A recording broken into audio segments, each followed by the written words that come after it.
Now what we want to work on is we have a remove button inside our shopping cart.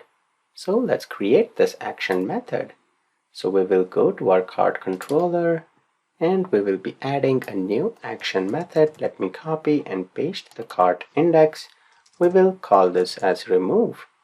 Now here we'll be receiving in parameter the cart details ID. So let me paste that. And then we will have to call one of the method inside the cart service.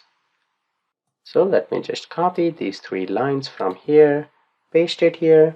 We will need the user ID, access token, and the method that we want to call now is remove from cart async. This does not expect a user ID, it expects a cart details ID. This should be cart details and not cart header. That is how we have configured everything. Then we will check if the response is null or not. If the response is not null, we just want to return back to our shopping cart index. So we'll say return redirect to action. We want to redirect to the name of cart index.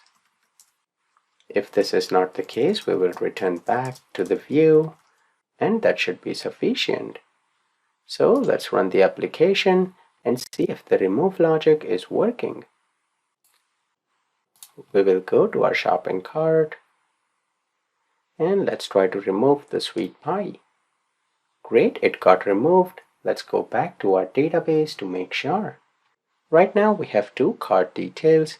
If we refresh this, perfect, we just have 1. So everything is working as expected and the order total is also updated. So with this, our remove logic is working as expected. Now the next task that we have is we need to create another microservice. The next microservice that we want is for coupon code. We'll keep it super simple so that we can understand the concepts behind microservices. Let's continue in the next video.